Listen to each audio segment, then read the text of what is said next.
इस वक्त आप देख रहे हैं मातृभूमि न्यूज और हम हैं जयपुर राजस्थान की राजधानी के अंदर, जहां पर अनुसूचित जाति और जनजाति की एक महापंचायत आयोजित की गई है। इस महापंचायत के अंदर ऐसी क्या मुख्य मांगे हैं जिनको लेकर SC/ST समुदाय को एक होना पड़ा है। इसी क्रम के अंदर हमारे राजस्थान प्रदेश के 12 जिले से भी कुछ कार्यकर्ता यहाँ पर आए हैं। आइए उनसे बात करते हैं कि इस पंचायत का क्या मुख्य उद्देश्य है। क्या नाम है? मेरा नाम डॉक्टर सतीश चंद्र है और अध्यक्ष doctor Ambedkar memorial welfare society से हूँ। इस महापंचायत का क्या मुख्य उद्देश्य है? इस महापंचायत का मुख्य 2 मुद्दे हैं, और भी कई मुद्दे हैं पर मुख्य 2 ही मुद्दे हैं। एक तो 2011 की जनसंख्या के आधार पर SC/ST का रिजर्वेशन मिलना चाहिए। दूसरा 2 अप्रैल 2018 को जो आंदोलन हुआ था उसमें हमारे जितने भी आंदोलनकारी थे उनके लिए जो FIR दर्ज हुई थी उन सारे केस को विड्रॉ करने के लिए ये 2 मुद्दे पर हम यहाँ सभी पूरे राजस्थान से इकट्ठे हुए हैं। इसी कड़ी में बारह से भी हम आप पधारे हुए हैं। जिस प्रकार से राजस्थान में आए दिन लगातार दलित समुदाय के लोगों पर अपराध की घटनाएं होती है, तो आप इसके लिए राजस्थान सरकार के जो मुख्यमंत्री हैं उनसे क्या कहेंगे आप?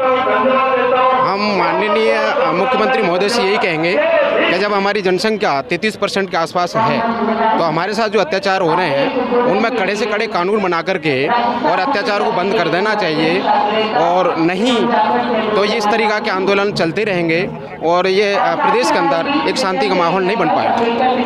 12 जिले से कितने विधायक यहाँ पर पहुँचे? 12 जिले से जो हमारे SC और ST के 2 विधायक थे, दोनों को हमने निमंत्रण दिया था आने को। दोनों विधायक अभी यहाँ नहीं पधारे। किस तरह की मदद उन्होंने की? हाँ, विधायक महोदय ने हमारे बस की भी व्यवस्था की है हमारे लिए। 12 जिले से जो एक बस की व्यवस्था विधायक पानाचंद जी मेघवाल जी ने की है, और एक बस की व्यवस्था हमारे चेयरमैन साहब हैं अपने कैलाश जी पारस, उनकी पत्नी है ज्योति पारस, उन्होंने एक बस की व्यवस्था की गई है। राजस्थान में इस प्रकार की जो महापंचायत है वो पहली बार हुई है, क्या कहेंगे इस पर? इस तरीका की महापंचायतें जब हमारे हक और अधिकारों का हनन हो तो मैं राजस्थान के प्रदेशवासी सभी नागरिकों से यही कहना चाहता हूं कि जब भी हमारी इस तरीका की हक अधिकारों का हनन होता है समय समय पर हमें महापंचायत करनी चाहिए, जिससे हमारी राजस्थान सरकार और भारत सरकार दोनों सुन सके। क्या नाम है आपका? मैं कैलाश नारायण सागर 12 जिला अध्यक्ष और इस महापंचायत में शामिल होना है। इस महापंचायत में आपने जो सुना उससे आप क्या निष्कर्ष लेके यहाँ से जाएंगे? इससे ये लगा कि सभी SC/ST के ऑल राजस्थान में सारे लोग एक हैं और ये जिससे हमारी राजस्थान सरकार और भारत सरकार दोनों सुन सके। क्या नाम है आपका? मैं कैलाश नारायण सागर 12 जिला अध्यक्ष और इस महापंचायत में शामिल होना है। इस महापंचायत में आपने जो सुना उससे आप क्या निष्कर्ष लेके यहाँ से जाएंगे? इससे ये लगा कि सभी SC/ST के ऑल राजस्थान में सारे लोग एक हैं और एकजुट होकर अपनी मांगों के लिए जो प्रदर्शन कर रहे हैं उससे सरकार के निश्चित रूप से कान खड़े होंगे और वो हमारी जो डिमांड है उन पर ज़्यादा से ज़्यादा ध्यान देंगे। आने वाले विधानसभा चुनाव के लिए कितने फायदेमंद हो सकती है? ये बहुत फायदेमंद है। जो हमारी SC/ST की बात करेगा वही सरकार बन पाएगी, और जो अधिकारों का हनन हो रहा है उस पर सरकार ध्यान दे। सरकार किसी भी पार्टी की हो, केंद्र सरकार हो या राज्य सरकार, SC/ST की मांगों पर ध्यान देना चाहिए। अभी कुछ दिन पहले राजस्थान के अंदर एक अध्यापक थे, उनके ऊपर किसी प्रकार की कोई टिप्पणी वगैरह की गई तो उनको नौकरी से बर्खास्त कर दिया गया, तो आप इस पर क्या कहेंगे? उसके लिए हमने बहुत संघर्ष किया है, जगह जगह ज्ञापन दिए हैं और उनको वापस सेवा में लेने का प्रोसेस चल रहा है, और जल्दी ही हमारी शक्ति प्रदर्शन को देखते हुए उनको भी बहाल किया जाएगा। मटकी चूने पर एक दलित छात्र की हत्या कर देते, क्या कहेंगे इस पर? ये सदियों से इस तरह का भेदभाव हमारे साथ होता रहा है। इसी वजह से इस तरह के कार्यक्रम हमें करने की ज़रूरत है। आज जो ये अधिकार दिवस मनाया जा रहा है, ऐसे अधिकार दिवस यदि हमने पहले से ही मना लिए होते और हम एक हो गए होते तो हमारे दलित छात्रों की मटकी को छूने पर इस तरह से हत्या नहीं होती। तो मेरा कहना ये है कि जो इस तरह के अधिकार दिवस मनाए जा रहे हैं, इकट्ठा हो रहे हैं, हमारे युवाओं को सोचना है और उनको जुड़ना है। जय भीम। राजस्थान के अंदर अभी ब्राह्मण महापंचायत हुई, उसके अंदर ये कहा गया है ब्राह्मण सबके बाप है, इस पर क्या कहेंगे आप?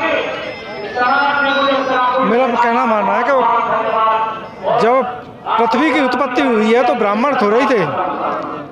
ब्राह्मणों ने कहा है ब्राह्मण सबके बाप है, क्या कहेंगे इस पर? नहीं, वो किसी के बाप नहीं है, हम उनके बाप हैं, क्योंकि प्रकृति से जन्म हुआ है।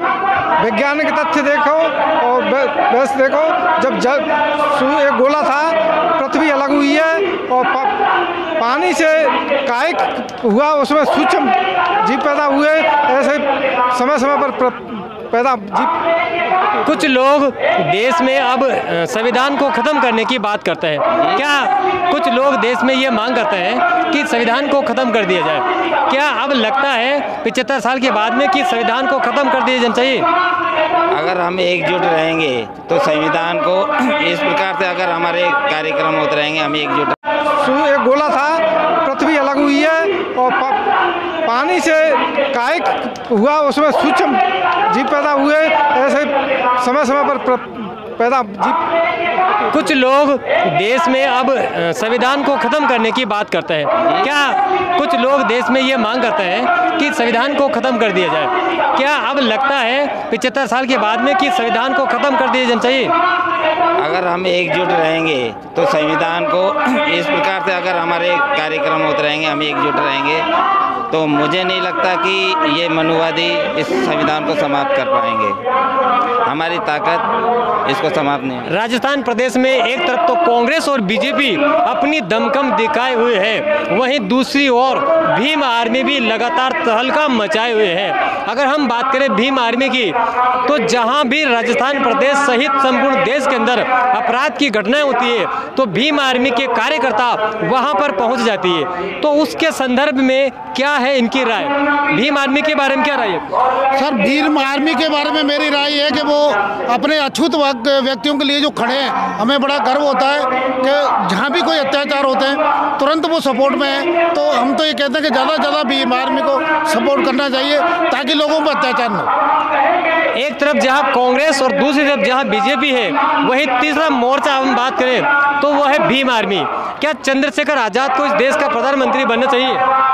देश का प्रधानमंत्री तो देश की प्रजा तय करती है। मेरा चंद्रशेखर आज़ाद से यही निवेदन है कि जिस तरीक़ा से वो अपने देश के अंदर काम कर रहे हैं, कानून के तहत अपना जो आंदोलन कर रहे हैं, वो आंदोलन करते रहें और एक न एक दिन वो है ना देश के अंदर सफल होने की संभावना है। चंद्रशेखर के अलावा ऐसा कौन सा बहुजन नेता है जो लगातार दलितों के हक अधिकार की बात करता है? आइए इनसे बात करते हैं। क्या नाम है आपका? मैं महावीर मेघवाल, प्रतिनिधि सरपंच ग्राम पंचायत 13 SD तहसील सूरतगढ़, जिला श्रीगंगानगर। जी सर, हमारा आपसे ये कहना है कि कांग्रेस और बीजेपी के बाद में अगर तीसरा मोर्चा अगर कोई है तो वो कौन सा है? कांग्रेस और बीजेपी के बाद राजस्थान में तीसरा मोर्चा कौन सा है, आपका ये सवाल है। ये महापंचायत है समाज की, तो हम यहाँ समाज की बात करने के लिए इकट्ठा हुए हैं, न कि तीसरे मोर्चे की। अच्छा, तो जिस प्रकार से राजस्थान में भी वर्तमान में गहलोत जी की सरकार है और आए दिन दलितों पर अपराध की घटनाएं होती है, तो कितने MP MLA हैं जो इनके लिए आवाज़ उठा रहे हैं?